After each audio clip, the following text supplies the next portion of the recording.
Sweet Christmas, that's loud.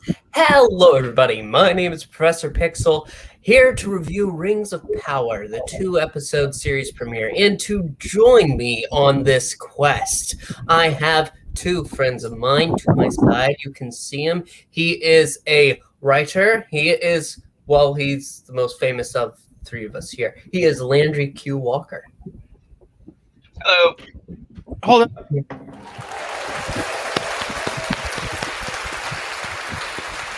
Don't unsheath for me.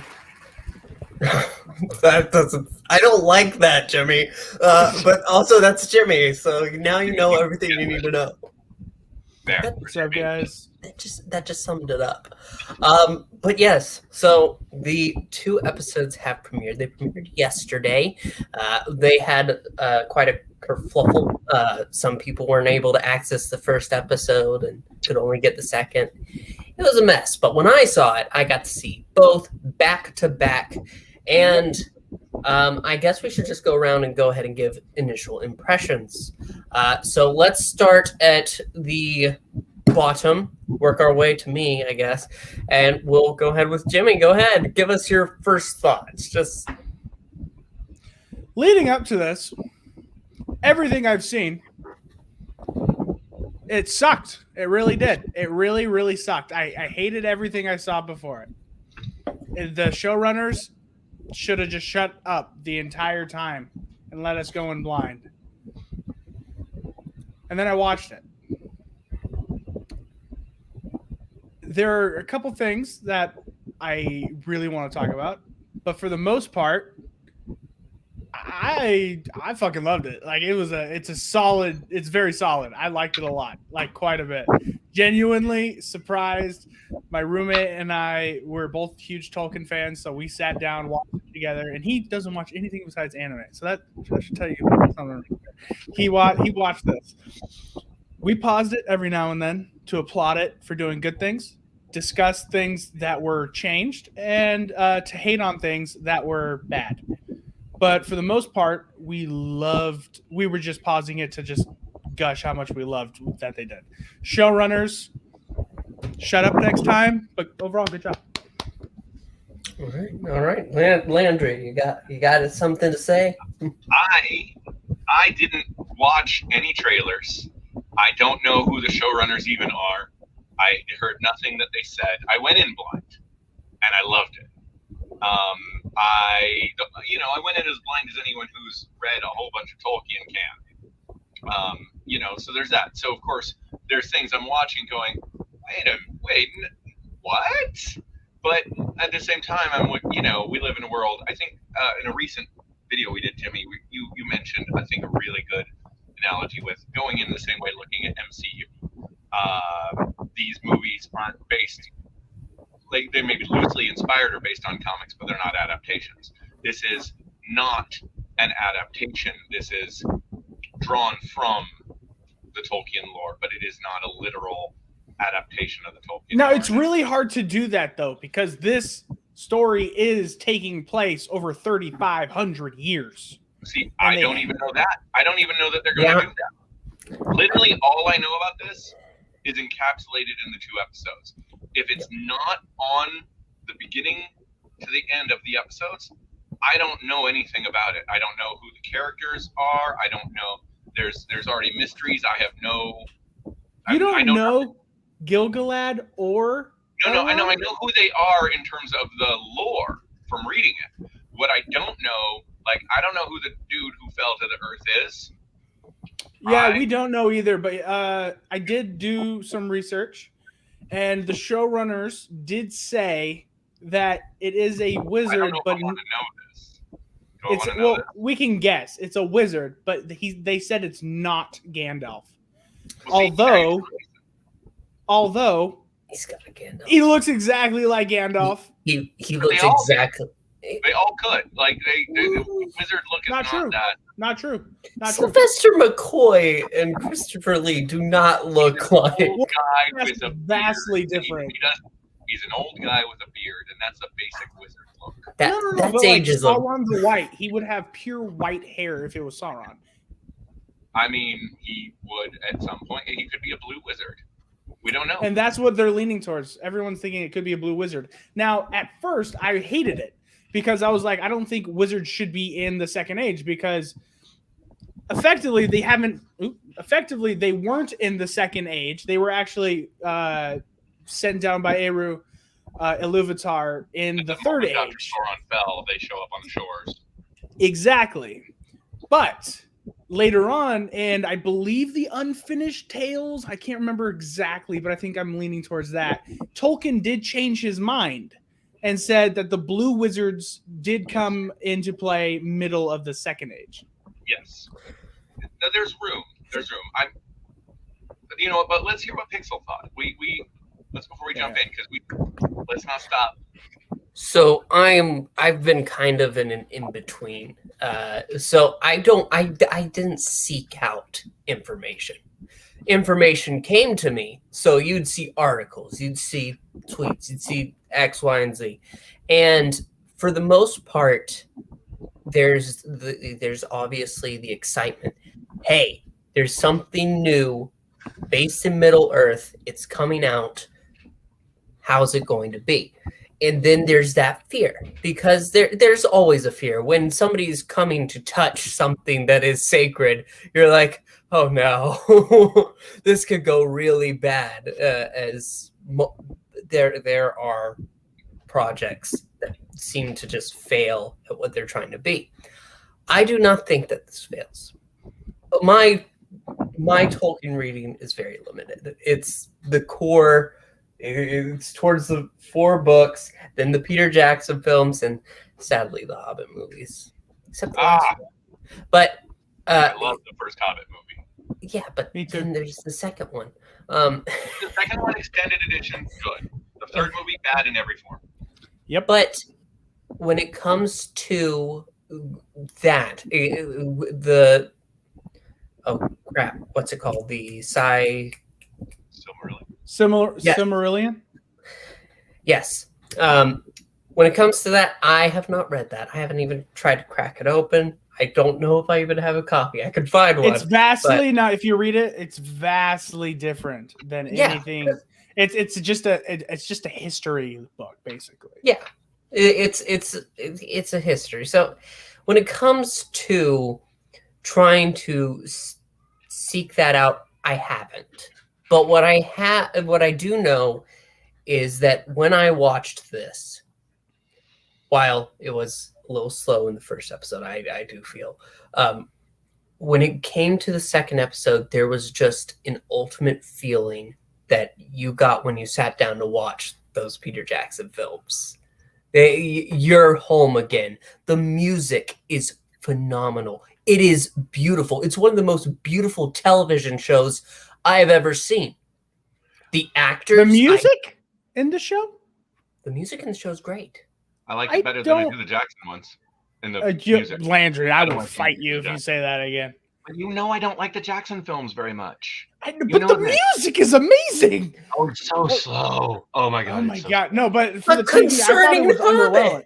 I thought the TV was underwhelming. Not because there's nothing that really sticks in your mind when you heard it. Like when you hear like the Shire that sticks in your mind, or Rohan like everything. Like they have certain themes, but those built specific off people.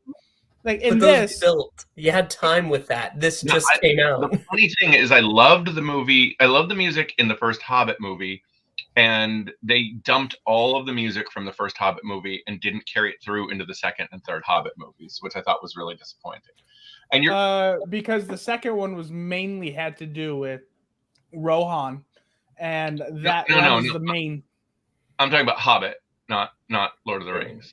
Oh yeah, because the Hobbit music. Oh, the Hobbit. Duh. Go for it. Never mind. No, it is. And you're not wrong when you say that the Lord of the Rings music is incredibly distinct. I just, for me, I found it a little slow. This music, I will also agree with you, Jimmy, in that this music did not leap out to me, but I felt the moods were all where I wanted to be. It didn't distract me, and I feel like sometimes for me, the Jackson music distracted me.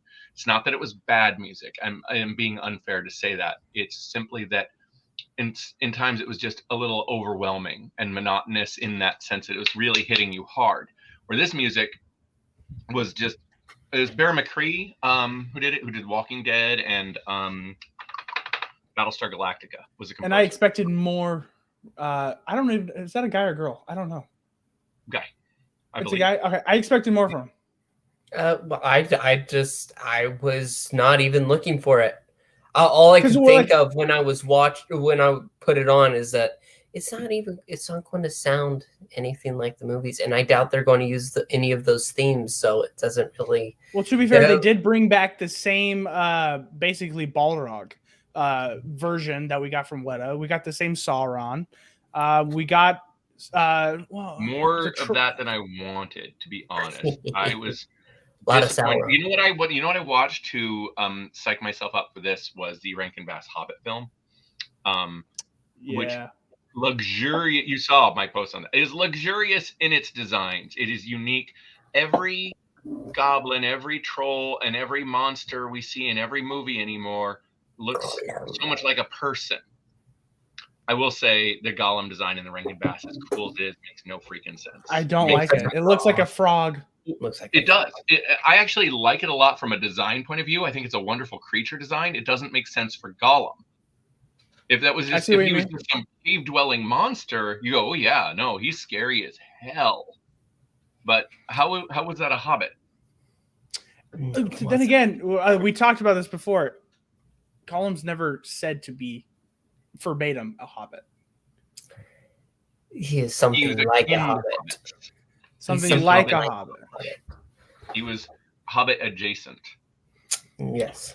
You look Time Lord. That's true. We came first. There you go. But to go ahead and start, we already started teasing some of the details. If you don't want any more spoilers and you want to go check it out for yourself, you should have done that by now. If you don't want spoilers, why are you here? People do that. They do that. I can't explain it. But yeah, I don't know. I gotta give credit. Showrunners did a huge deep dive that I'm not even sure you guys noticed. Well, I'm sure I don't.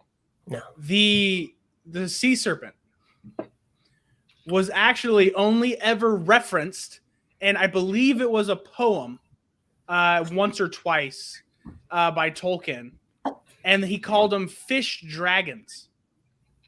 So they did their deep dive in finding that and bringing that into the show. Made me literally pause the show and go, you did good. Nice. You actually know the Tolkien deep lore much better than I do. I mean, I've been a hardcore fan my entire life, but I never got, to be honest, into the pre-Hobbit, pre-Lord of the Rings stuff, the history stuff that takes place before that very much, because I love the dwarves. I love the hobbits.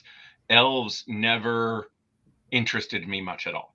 And so much of everything else seemed to be very elf-centric. So anytime I tried to look at it, I go, yeah, there's some elves. And I went, when in the second episode, I can just jump in talking some about the second episode. Yeah, go ahead. When they go to the Dwarven city, I lit up. I was just giddy. Yeah. I just, like, everything I wanted. I could just watch. This show could just be about dwarves, and I'd be perfectly happy. I actually wrote about 12,000 to 18,000 words of a novel called The Hollow Kingdom, about a massive kingdom of dwarves. It has because I love dwarves. No, I can't blame you. You didn't feel like sharing this with me like a while ago? I didn't know you liked dwarves. You want to they're literally my favorite race. I want to get a tattoo of the dwarf glyph for D, the letter D, and a dwarf glyph to represent Durin. Yeah, no, dwarves are fantastic. They're like just the idea of this society that goes ahead and, like, even in the second episode, they talk about it, how they carve their way, yes, into mountains, and they forge these fantastic cities, but it's in a way that respects the mountain. Celebrimbor said that. Celebrimbor said they carve stone as if they were caring for an elder parent. which is just perfect way to represent the dwarf society. And Moria is by far one of the most, well, I should say Khazad-dûm. Khazad-dûm is one of the most beautiful cities I've seen in dwarvish anything, even from the John Howe artwork. I think this representation of it was great. Even talking about Erebor, I think that's my favorite, but Khazad-dûm in this is absolutely by far better. It's stunning, and that actually ties into one of the subjects of conversation that I looked forward towards, because there is some elf racism, and you know what? Sometimes you need some elf racism. The knife ears deserve it. I tried. Jimmy's gone. I was going to say, I just tried to send him my script, but send it to me too. Send it to me. Let me see if I got your email address. I don't know that I have your email address, and I can't find Jimmy's either for some reason. Well, if you try to send it through Jimmy's, it's never going to come. So, you want to tell me your email address over this channel, or should you want to send it to me? I just sent it to you, so don't worry. But no, we can go ahead and what I was going to say is talking about Elrond, because here he is he's pretty much a diplomat. He goes around, oh yes, I am looking forward to seeing this on Middle Earth and that on Middle Earth. And he is not accustomed to the pain like Galadriel faces. So when we're looking at Elrond, he has a fantastic, he implies that he has a fantastic relationship with the dwarves. That's not quite how it is. No. And yeah, it should not be like that. Also, I do think if there was one relationship that Elrond could have with the dwarf, it would have to be with Durin the Fourth, because there's just hardly anything we know about Durin the Fourth. So with that being said, though, I found that fantastic. And whenever I was kind of surprised, I was like, "Oh wow, you're going to have the elves and dwarves just get along?" I mean, I don't get that. That's not natural. That's not right. But when they had Durin hurt, and it goes ahead and explains how Elrond has pretty much just ignored him for 20 years, and that hurts Durin.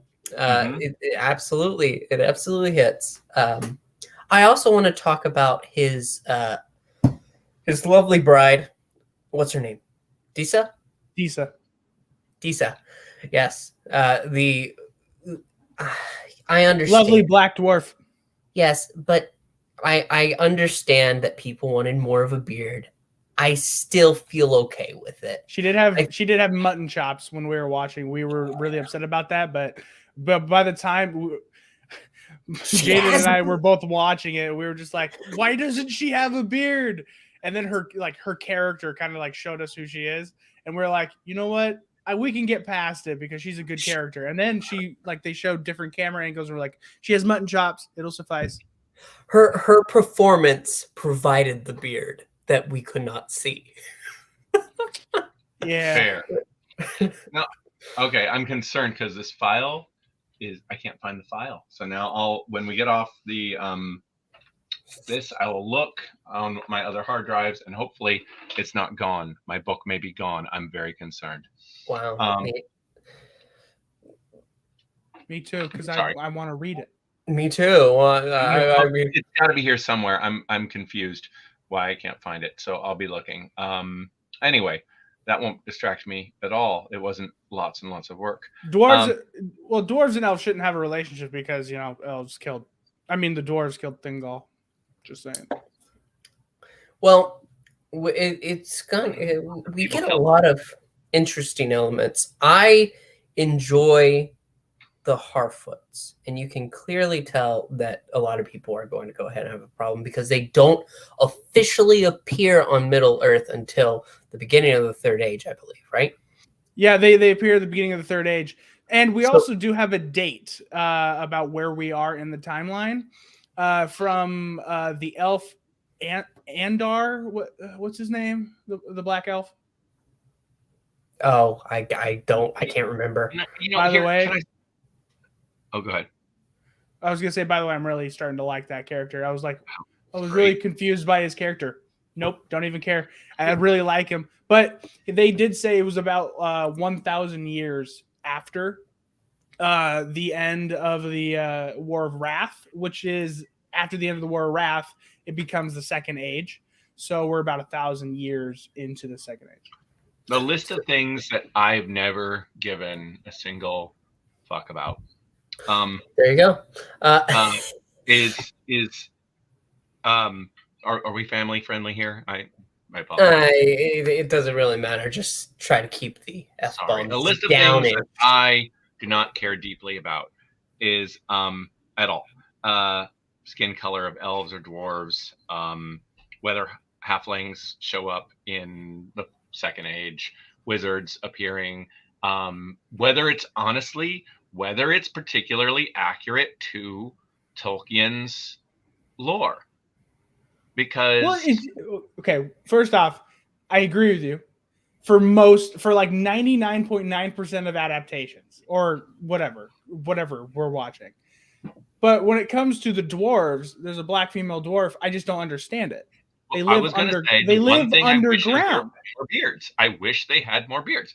I will say that was my one thing. I was like, yeah, I do. Yeah, that has to be a thing. That has to be a thing. But also, they live underground. They're not going to have a lot of melanin. So I want to know more about her character and her background. I think if they give me a good reason, I will be okay with it. We want to get it. It's like also, people don't fall from the sky and live, and they don't control fireflies, and they don't do it's fantasy. It just doesn't bother me. What I care about are the actors good. And so far, in the limited bit of screen time we've had with the elf who was investigating the tunnels and what the hell happened to him, that dude, amazing. But I'm worried. I'm worried about him. 100%. And the Elrond, something like that. The wife of Durin, whose name eludes me at the moment. He's the boyfriend of Bronwyn. Their performances were both fantastic.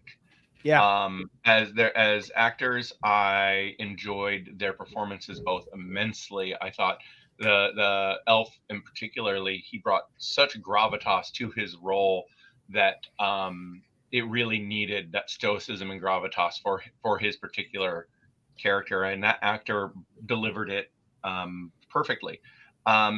I care about that much more than any of the other aspects. They talked about him being an outcast because of it. So I think there's more to the reason why he is actually like a black elf. There's a reason. He even said there was sort of an outcast. And you know what? It makes his character even more in depth. I want to know why. He's a really cool character. And we came up with a theory because they were out walking about that made my roommate and I came up with the theory when we first saw him. He had the cloaks. And they didn't just look like a normal elf cloak. What they looked like for me was ranger cloaks. So we were like, oh, is he like a ranger? And turns out, no, he's just, there making sure evil doesn't come back, whatever. He's just stationed there.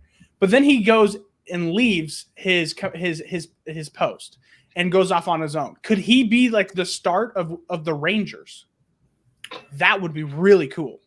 Well, if he does end up marrying and having children with a human, the Dunedain, I don't know if I'm pronouncing that correctly. They are functionally Dunedain. Not half elves is the wrong word, but descendants. Akin to that. They're elves. I believe they were descendants of elves and Numenorians. So yes, I believe you're correct. But the gravitas, what I didn't like about the wife of Durin was a trope that I'm very tired of, which is stubborn, recalcitrant, immature husband, sensible wife. I've been tired of it for a very long time, since The Simpsons, the Honeymooners, we thought turned on its head wonderfully, and I Love Lucy. It's a trope that I don't have a lot of patience for. Their performances were great. Overall, I thought the scenes were very well written. It's a trope. I'm a little tired. I agree with the trope. I agree with the trope, but I have to disagree that this is exactly how it would work with dwarves. Male dwarves, stubborn, like that, and the wives were the more ones to keep them down. But isn't that? I feel like that's really a Peter Jacksonism more than it is a Tolkienism, because you look at the adaptation of the interpretation of Gimli in the Ralph Bakshi version, who is a very different kind of character. I never watched those ones. Well, there's one. There's only they one look of them. So bad. They are excellent. And here's the thing you have to consider about them. The DNA of the Jackson ones is from the Bakshi ones. Saul Zaentz is the producer of both, and they literally lift exact scenes from the Bakshi version and translate them into the Peter Jackson version. Camera angles and scenes, it's a straight adaptation of the animated version occasionally. There's a lot of good in the Ralph Bakshi versions, particularly the soundtrack by Leonard Rosenman is brilliant. Some very fine voice acting, very strange mixed animation techniques. It's experimental, it's artistic, it's weird, it's surreal, and I highly recommend you watch it and keep it in mind as the experimental piece of 1970s animation that it is. It's a sort of thing that would never exist now, but it has value. That said, the interpretation of Gimli is one of quiet stoicism. And like when they go into Moria in that version, he is simply, he's quiet, he is subdued, he is, everything that is played up in the Jackson version for laughs is played down for a somber Gimli in the Bakshi version. So it's a matter of interpretation. I don't agree that dwarves would necessarily follow that pattern of behavior, because that behavior is not from Tolkien's work. That behavior is from Peter Jackson's work. I don't know. In The Hobbit, I mean, the dwarves do tend to follow that kind of... Like, when I was going through The Hobbit, that is something that could be tied into a lot of dwarves. They're very loud. They can be stubborn. Yes, the book Hobbit. Yeah. Not the movie. I'm trying to avoid talking about the movie. Look at the Hobbit with Thorin. Very stubborn. Stubborn. And he actually is very somber, and I think that's in the movie too. So no, you're not wrong. Okay, I'm not going to say they can't be, but I think going with the Hobbit as an example, bearing in mind I love the Hobbit, I love the animated Hobbit, I love the live action Hobbit. The Hobbit is not a particularly, by most technical standards, a very good book. Almost none of the dwarves are anything other than names. There's almost no character arcs. There's almost no development. They're simply there. It's mainly about Thorin. That's why they're called Thorin and Company. Thorin and Company. They're so you have a bunch of characters that are introduced that have very little purpose other than to be two-dimensional characters. They don't have character arcs. They have no depth. So for us to judge them and say that the Tolkien dwarves are like this, though they're not very good examples, because they're simply archetypical beings that happen to just be in place. They're also, I mean, to be fair, they're I believe they were dwarves were based off of the old not 1800, like 1600 Scots, like those almost I want to say that they thought of them as like beast sort of people, like just barbarians. There are arguments made that there is a racial component in the portrayal or the personification of the dwarves in Tolkien's work, and that and some very negative connotations made in those, in terms of it being referential to Jewish tribes. Really? I don't know about that one. That is an argument made, and I don't know, and I'm not saying it has validity or not. It is an argument I have read that I've always thought I need to give this some more weight and give it some proper consideration. I'm not endorsing or disputing it one way or the other. Just that I have seen it made, that there is a kind of racial component, and not necessarily a very positive one, made with the dwarves. Again, I don't know. And other people who have investigated this can certainly weigh in it much more than I can. It's worth looking. I gotta take a minute. That bot that came in here has the best, like, I want to say eye catcher text of all time. I don't see any of the chat stuff. It says Putin didn't find girl with us. Like, okay. So Jesus, I don't. Yeah, I'm not. I don't hold much credence to that. I think that applies to the same people that look at orcs and just go ahead and say, "You're this." No, you're looking for that, and if you see that, that's a problem with you. And no, not orcs are just representation of evil. Yeah. And so, well, I mean, the thing is I don't think it's easy. I don't think it should be summarily disputed that Tolkien was a person of the era that he grew up in and had his perceptions shaped from that era and his surroundings. We all do. It's worth looking at, I think. But when it comes to that scene, I was going to say, I think that perhaps, like, I understand that The Simpsons is an exaggerated version of that trope. So same thing with Family Guy, but I don't see that because he wasn't a blundering idiot. Yes, he's loud and he's very brash and he's stubborn. There is no way that his wife is disrespectful towards him or just brushes him off. It is a minor version of the trope. I think she's just stubborn too. I've seen that scene played out before. And I think it's one that they play it for a lot of reasons because that kind of scene has wide appeal. It will appeal to a lot of people who relate to that kind of dynamic. I don't relate to that kind of dynamic, so maybe it doesn't work for me, but it is a dynamic that clearly works for a reason. That's what a lot of tropes are. They're bits that do work. I do gotta say one thing that genuinely pissed me off. Like, I was literally very upset. There should never, I repeat, never be two Durins alive at the exact same time. Because Durin is a title given to a king, which means we believe our best king of, like, in our history, Durin, is reincarnated and brought back into this person who's ruling now. That's when they give him the name. Also, he has to somewhat look like the Durin as well.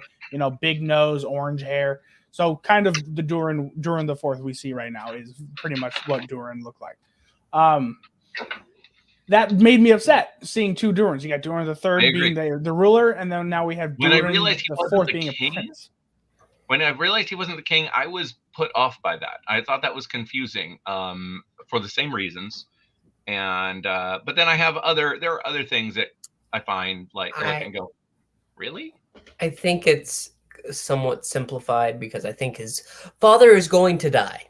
I think because obviously Disa has been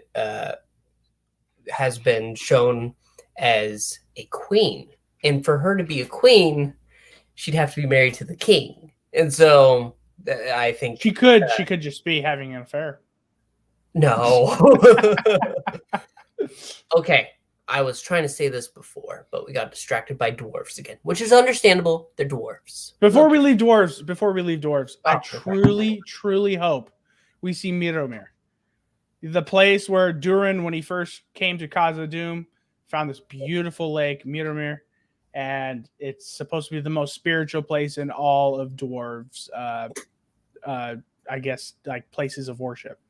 And Jimmy can't wait to see the dwarves strip naked and go swimming in the lake. I understand. But anything that explores dwarven culture, whether it's their hoarding of gold, their mining of cities, their way they grow vegetables, or even their skinny dipping, I'm on board.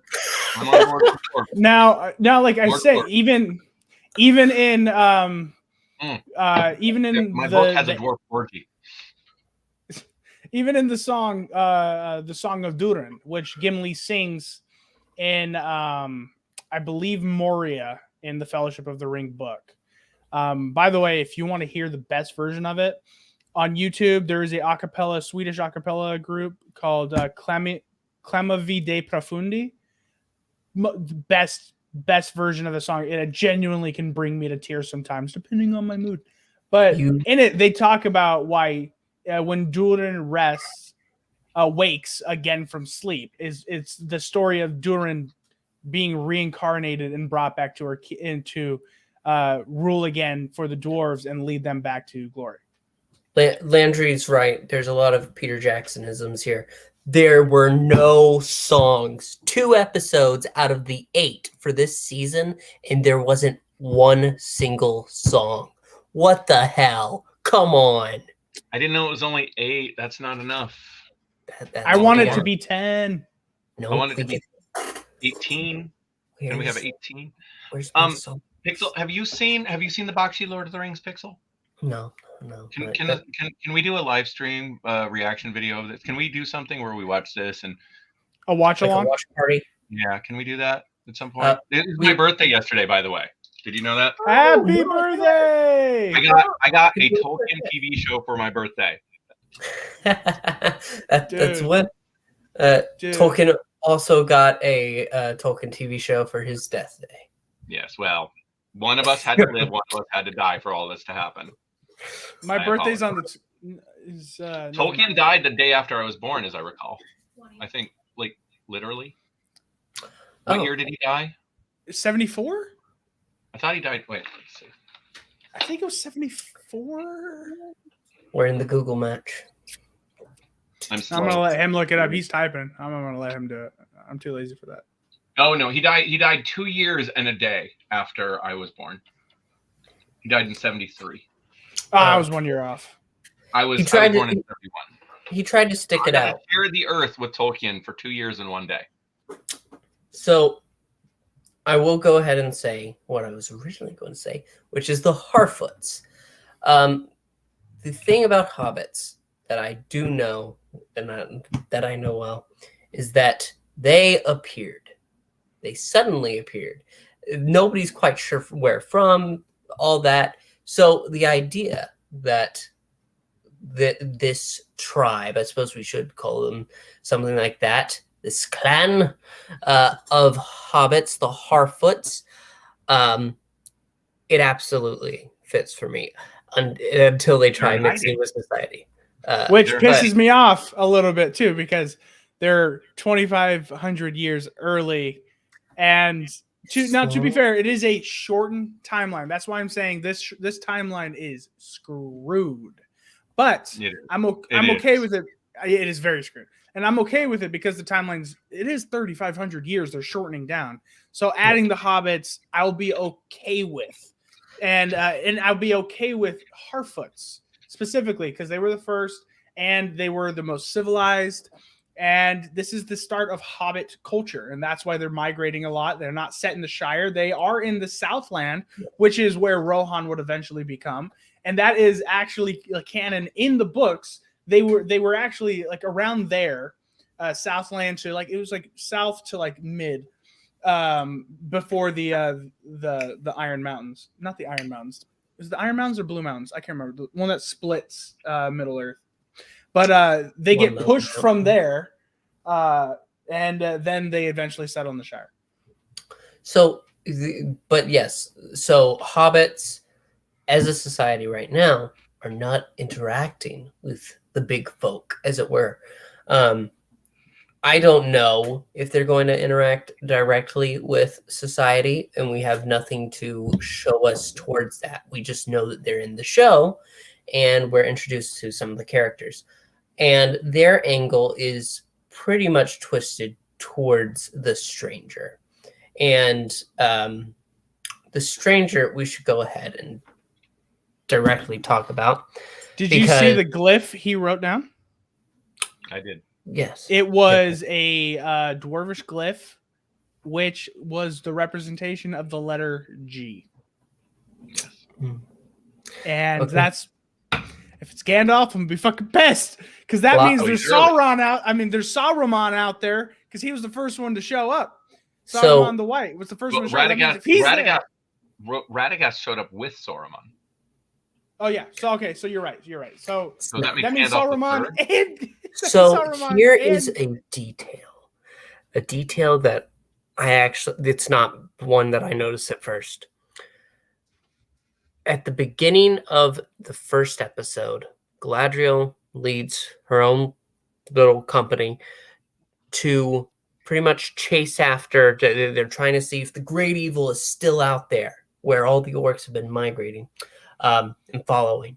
And they get to a place that is so evil that even their torches are cold. Mm-hmm. And one the first thing the main Harfoot says whenever she is down in the crater where fire and flames, it's cold. And the So- fireflies died. Yeah, and the fireflies died. So the stranger, as it's theorized I by think we might people, be being set up. yeah, It's might not be. It's Yeah, not it might be Sauron. It might be Nope. Sauron. It's definitely got to be. I think it's Halbrand, the guy on the boat with Galadriel. I think it's him. That glyph he had reminded me of an Oliphant. I don't know if it's if it's a thing. It looked like an Oliphant, which could have been the Westerlings, which were a part of the evil. I was going to say that the fight kid with Morgoth. whose blood is bringing the sword back is being possessed by Sauron and will become the new physical embodiment of Sauron. I think he could be one of the next priests, like one of the next well, whatever. You know what I mean? He's going to end up being a ring wraith, isn't he? That kid. he might be something like that. I think There's no way 6 more episodes is enough for this. There's no way. Well, there's going to be. They said they have 5 seasons planned. Yeah, we'll see if it makes it. I am very scared. At some point, I look at this with the kind of I start doing math of how long realistically will I live? How many? You should make 5 seasons of this. Well, this pissed me off hearing that if these 5 seasons go good, which after seeing these 2 episodes, I mean, they still have 6 more episodes to screw it up, but so far they're on a really good trend. If they keep this up, they're going to go all the way to 5 seasons. And they said if 5 seasons go good, they have plans to do a readaptation of The Hobbit and the Lord of the Rings trilogy. I would love that. I would love that. One, these things, we've had multiple adaptations of these already, and the Jackson versions should never be the last ones. Never. Yep. Well, I disagree. The Lord of the Rings trilogy should be the last one, but I'm kind of curious to see what they do with a TV because they have more to play with, and really, they do have the rights to the Hobbit and the Lord. Well, when I say the last one, I mean they should didn't have the rights to. You should keep getting new versions of it, not that they should do anything that happens after Lord of the Rings. Just so we're on the same page. I know. I'm saying I just don't think they should do anything like another adaptation of the trilogy. I think it's the best trilogy of all time. No, why should that be the last one? It's just Jackson's interpretation. Let's get more. Even if it's not as good. It's so perfect. It's hard to top it. It isn't, though. It isn't. It's one of the best trilogies of all time and one of the highest grossing franchises of all time. How are they really going to try to top it? Popularity does not equal quality. So I'm going to go ahead and say that I don't know if we have who is Sauron going on, because I don't think one of the elves that I like, the one who is kind of a twerp to Galadriel. Yes, he's annoying. Yes, he's insubordinate to her commands. He's gone, isn't he? Well, she was already insubordinate to High King Gilgalad. Yeah, but he's gone. Yeah, he's over in Valinor, which I had a huge problem with, by the way. Huge problem with Valinor. Valinor, yes, is supposed to be almost heaven-like. Not just heaven.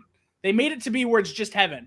And the fact that they do that is a real problem for the future of the story, because Anatar, who is the embodiment of Sauron, the physical body of Sauron, Anatar, when he gets captured by the Númenóreans, he actually ends up, and I think about 6 months or 6 years, something like that. He works from being a prisoner to the highest advisor of the king of Númenor, which then he twists his brain into thinking, you know what, we're going to start worshiping Morgoth. And then once they do that, he convinces the king to go to Valinor, which is an island. They sail to Valinor and actually kill multiple of the Valar. Hearing that, Eru, Anatar, God, basically, goes, "You did what to my angels?" And he sends a tidal wave to sink and destroy Numenor, which happens and also kills the body of Anatar. So having it be like heaven to where you have to be allowed entrance to, that makes no sense because Numenorians sailed there. I didn't interpret it as a gate. It was that to pass into the light was, I don't know. It didn't seem like, here, we are opening it for you. No, they seem to be sailing, and as they got close, and she jumped out, got away, and that's why the light faded. Well, she didn't move. Once she jumped out, she didn't move. That light should have stayed there. She went but back. No, she saw it close. Yeah. Well, it's like one of those, those sliding doors where you just stop for a while. You just have to trip the sensor. Yeah, that's right. You just stay still. I have no game in. I have no dog in this hunt because I don't know the lore as well, obviously. And I do see the point that, I mean, it did find a little odd. Like, I've never really understood I got it's heaven, like it's going up to heaven, but is it just a place or is it somehow this magical transcendence? It's always been a little strange to me. And the thing is, I think if it's just an island on a TV show, I think you can do that in a book, and especially since he never really shows it in the same way, not in the traditional books anyway.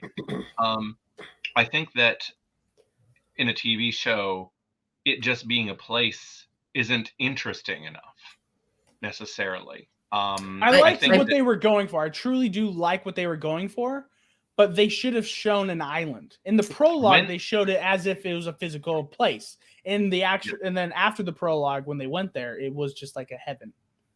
Well, and she even says she gave up her reward, her eternal reward. What did she say?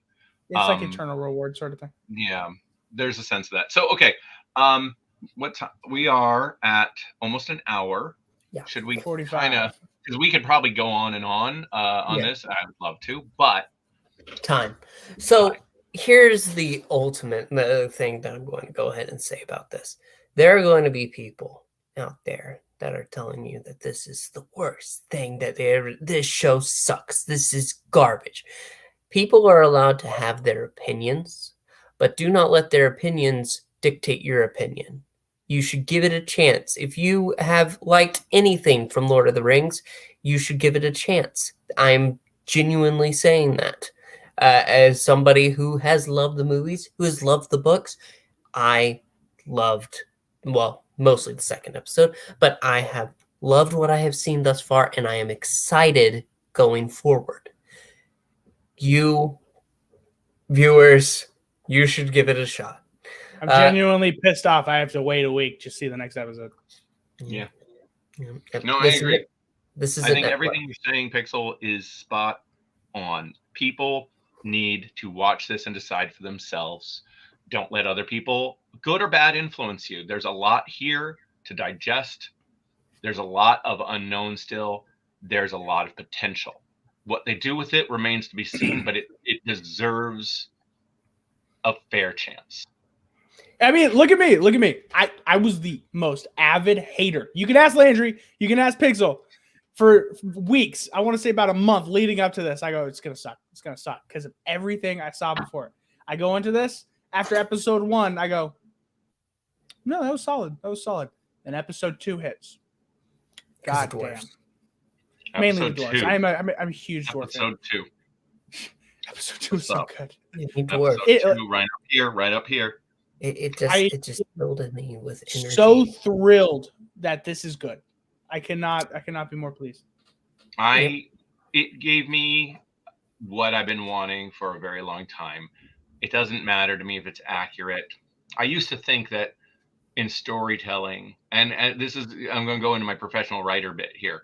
In storytelling, I used to think the most important thing was the math of storytelling. It all has to be like, everything has to make sense. Everything has to be logical. It has to, when you look and go, yes, it all makes sense. Here's a map with all the pins and the strings. It all works. And I realized what matters. And it was a Doctor Who story where he's punching through the wall that made me realize this finally, that I was looking at story wrong. What matters is how story makes you feel. This made me feel good. Yeah. It doesn't matter if it's quite right. No story is perfect. And this one certainly isn't perfect. I don't know that I've ever seen anything that is flawless, but it certainly left me feeling good having seen it. It satisfied what I wanted out of it. And I enjoyed it. Now, if you notice, though, dude, there were certain shots they got of mountains that were the exact shots from Jackson's trilogy. That I literally was like, I know those hills. I know that landscape.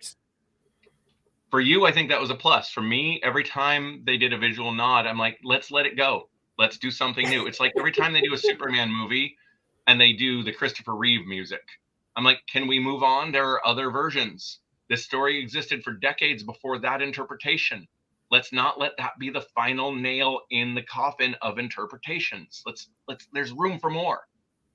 And Hans Zimmer did his Superman thing, and it actually worked well with the story. Oh my God, Hans Zimmer's score in Man of Steel, I think, is brilliant. I love that score, but I wouldn't want it to be the last one either. Like, every time, it's not that I think the Jackson movies are fantastic. I do. I just don't want them to be the final word on adapting Tolkien's brilliant storytelling concepts. No, I agree. I used to say okay.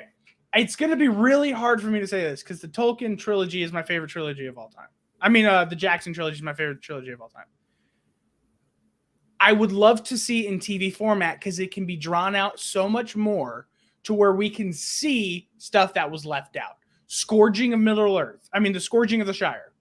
I want to see that because in that's truly where we see Saruman die. Yeah. That's where we see him die. I want to see that. I want to see fucking Tommy B. I mean, come on.